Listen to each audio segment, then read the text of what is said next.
पर विश्लेषण के लिए हमारे साथ जुड़ रहे हैं केंद्रीय मंत्री, टेलीकॉम, आईटी और रेलवे के मंत्री अश्विनी वैष्णव जी। अश्विनी वैष्णव जी नमस्कार और टाइम्स नाउ नवभारत पर आपका स्वागत है। मेरा पहला सवाल राजनीतिक सवाल है और मैं आपसे पूछना चाहती हूँ, राहुल गांधी ने कह दिया है कि इस बजट में ना मध्यम वर्ग के लिए कुछ था, ना सैलरीड क्लास के लिए कुछ था, ना पुअर, ना फार्मर्स, ना युवाओं के लिए कुछ था, ना एमएसएमई के लिए, यानी कि ये जीरो सम बजट था जो मोदी सरकार ने आज पेश किया है। आप राहुल गांधी को क्या जवाब देंगे? जो देखना ना चाहे वो क्या देखेंगे, जो समझना ना चाहे वो क्या समझेंगे। मैं आपको बताता हूँ, आज हम 232 लाख करोड़ की इकॉनमी है, 135 करोड़ हमारी जनसंख्या है। इस जनसंख्या में, इस इकॉनमी के लेवल में हमें एम्प्लॉयमेंट अगर जनरेट करना है तो वो एम्प्लॉयमेंट कैसे आएगा? एम्प्लॉयमेंट आएगा इन्वेस्टमेंट से। इन्वेस्टमेंट की साइकिल हमने पिछले साल के बजट में 5.5 लाख करोड़ के इन्वेस्टमेंट से चालू की। इस बार उसको बढ़ा के 7.5 लाख करोड़। 7.5 लाख करोड़ का मतलब इकोनॉमी में उसका इम्पैक्ट जाता है करीब करीब 30-32 लाख करोड़ का उसमें इकोनॉमी में जाता है। 7.5 लाख करोड़ से इंफ्रास्ट्रक्चर सेक्टर अकेले में करीब 28 से 30 लाख रोजगार पैदा होता है। साथ ही साथ मैन्युफैक्चरिंग, जो कि दूसरा बड़ा एम्प्लॉयमेंट का बहुत बड़ा सोर्स है, उसमें पीएलआई स्कीम 2 साल पहले चालू हुई, बहुत अच्छी टेक ऑफ हुई। अकेले इलेक्ट्रॉनिक्स मैन्युफैक्चरिंग में अगर आप देखें तो आज 22 लाख के आसपास रोजगार है। इलेक्ट्रॉनिक्स मैन्युफैक्चरिंग जो 10 वर्षों पहले कुछ भी नहीं थी, नेग्लिजिबल सी थी। जो देखना नहीं चाहते वो देखे, इन आंकड़ों को देखे, इस ग्रोथ को देखे, इस फिनोमिनन को देखे, इसको समझे। अगर समझ में आएगा तो ज़रूर वो समझेंगे, समझना चाहेंगे तो ज़रूर समझेंगे। तो आज already we have reached $75 billion का मैन्युफैक्चरिंग, इलेक्ट्रॉनिक्स मैन्युफैक्चरिंग, यानी 5.5 lakh crore. And we are on the way to reach $300 billion, यानी 22 लाख करोड़ की इलेक्ट्रॉनिक्स मैन्युफैक्चरिंग। तो सोचिए कितना रोजगार होता है। आज 22 लाख रोजगार है, 5.5 लाख करोड़ पे 22 लाख करोड़ पे पहुंचता है, तो ये कितना, कम से कम 4 गुना इसमें रोजगार होता है। तो ऐसा नहीं है, वो नहीं समझना चाहते, नहीं देखना चाहते, तो उनकी मर्जी है। लेकिन लोगों का कहना, और खास करके मध्यम वर्ग, मिडिल क्लास जो है, उनका कहना है कि इस दौर में, कोरोना काल में, कुछ लोगों की नौकरियां गई हैं, कुछ लोगों के अस्पतालों के बिल बहुत बढ़े हैं, कुछ लोगों की सैलरीज में कटौती भी हुई है। उनके लिए शायद कोई दर्द नहीं दिखा आपकी सरकार को।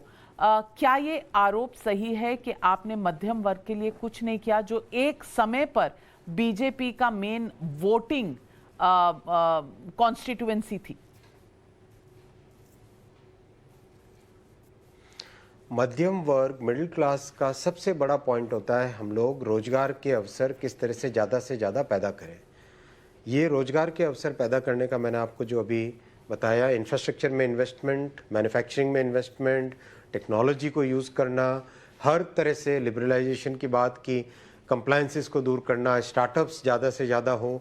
आप अकेले स्टार्टअप्स में अगर देखते हैं अगर आप, तो करीब 52,000 स्टार्टअप्स हैं। 52,000 स्टार्टअप्स में रफली 5.5 लाख लोग आज एम्प्लॉयड हैं। तो आप सोचो, 10 वर्षों पहले जो कहते हैं कि मध्यम वर्ग के लिए कुछ नहीं है, आज आप सोचो मध्यम वर्ग के पास आज अपॉर्चुनिटीज़ एक नई तरीके से खुल रही है। एम्प्लॉयमेंट अपॉर्चुनिटी क्रिएट करना सबसे बड़ा गोल होता है किसी भी बजट का। उस गोल पे 100% ये बजट खरा उतरता है।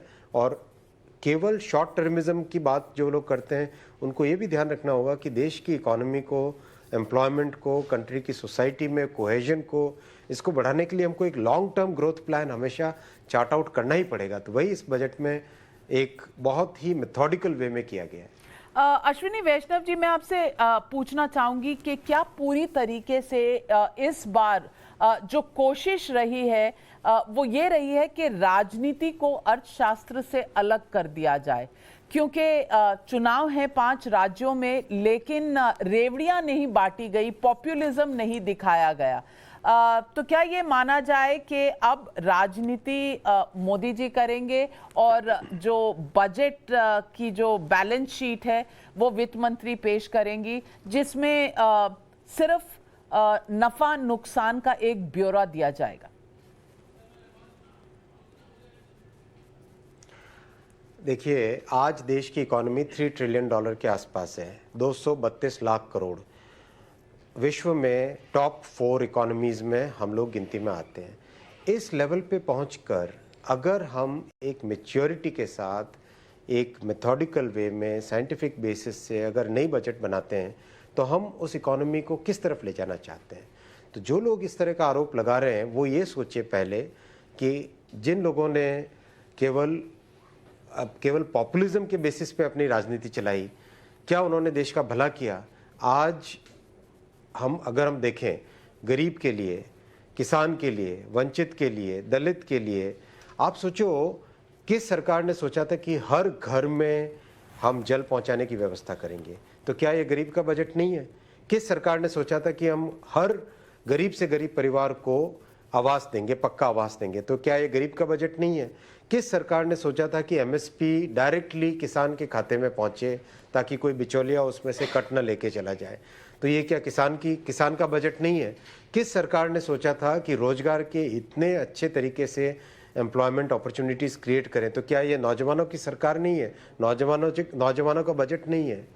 तो आरोप लगाने आसान होते हैं। आप इसको, मेरा निवेदन है जो भी आरोप लगा रहे हैं उनसे कि वो समझे इसको, बजट को, ये भविष्य को बनाने वाला बजट है, आज की ज़रूरतों को भी पूरा करता है, भविष्य के लिए भी फाउंडेशन ले करता है।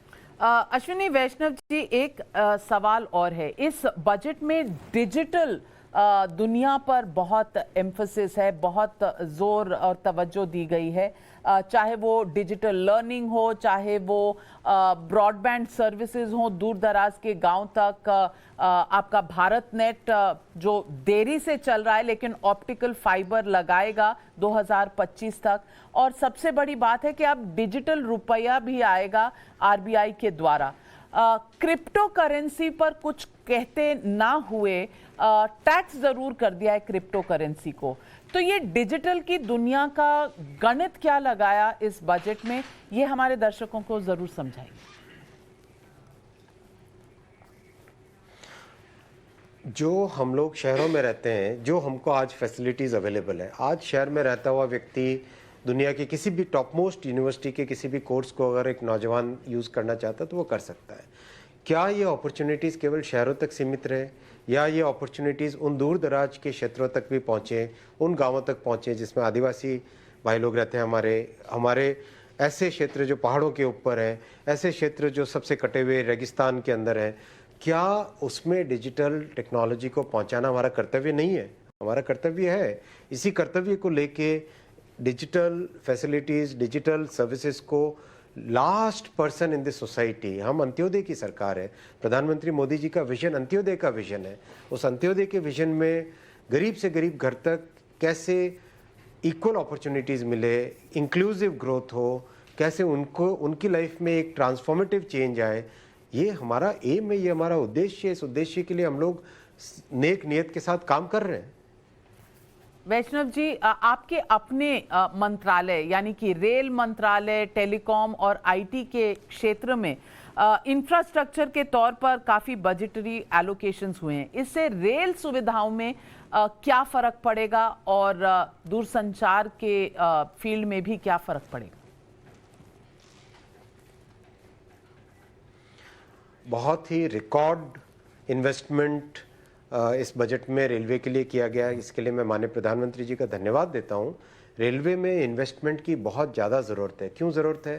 कैपेसिटी, दूसरा टेक्नोलॉजी, तीसरा पैसेंजर एक्सपीरियंस, चौथा भविष्य के लिए एक फाउंडेशन ले करना। क्योंकि अगर देश की लॉजिस्टिक्स कॉस्ट को कम करना, आप देखिए हम कहते हैं देश की लॉजिस्टिक्स कॉस्ट अगर 13-14% है, 1% भी कम होती है अगर, तो 232 लाख करोड़ की इकोनॉमी में 1% भी अगर लॉजिस्टिक्स कॉस्ट कम होती है तो 2,32,000 करोड़ का देश में लाभ होता है, देश में सेविंग होती है। यानी हमारे छोटे उद्यमी जिनके लिए कॉम्पिटिटिवनेस लाना बहुत ज़रूरी है, जो अपने प्रोडक्ट को दुनिया के किसी भी मार्केट में बेच सके, तो वो सब के लिए बहुत ज़रूरी। तो ये इन्वेस्टमेंट बहुत अति आवश्यक था, अति ज़रूरी था। मैं प्रधानमंत्री जी का धन्यवाद देना चाहता हूँ कि इस बजट में इतना बड़ा इन्वेस्टमेंट किया।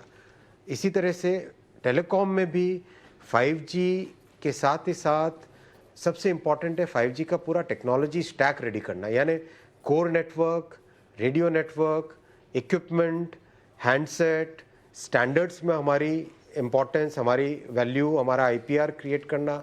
इस पूरे के ऊपर जो पूरा इकोसिस्टम बन रहा है टेलीकॉम का, हमारी देश में विकसित इंडस्ट्री दुनिया के समकक्ष खड़ी हो, यहाँ पे डेवलप होके विदेशों में हम एक्सपोर्ट कर सके हमारे प्रोडक्ट्स को, ये रोजगार हमारे नौजवानों को मिले, ये सब इस सोच है इस बजट के पीछे। अश्विनी वैष्णव जी, अंत में बस मैं आपसे दरखास्त करूंगी, गुजारिश करूंगी कि आप एक संपादक की टोपी पहन लीजिए और आज मेरी जगह आप एक हेडलाइन अगर आपको चुननी हो इस बजट की, तो आप क्या हेडलाइन चुनेंगे इस बजट की? और सबका साथ, सबका विकास, सबका विश्वास आप नहीं यूज कर सकते क्योंकि ये बहुत बार यूज हो चुकी है। आप एक नया हेडलाइन दीजिए। देखिए, मैं कोई संपादक नहीं हूँ, नहीं मेरी ऐसी कोई काबिलियत है। मैं इतना कहता हूँ कि इस बजट से देश के ग्रोथ का जो फाउंडेशन बन रहा है, एम्प्लॉयमेंट के जो अपॉर्चुनिटीज़ क्रिएट हो रही है, वो सबसे बड़ा इस बजट का आउटलुक है। हमारे साथ जुड़ने के लिए और टाइम्स नाउ नवभारत पर अपना विश्लेषण हमारे दर्शकों के साथ शेयर करने के लिए आपका बहुत बहुत धन्यवाद। नमस्कार अश्विनी वैष्णव जी।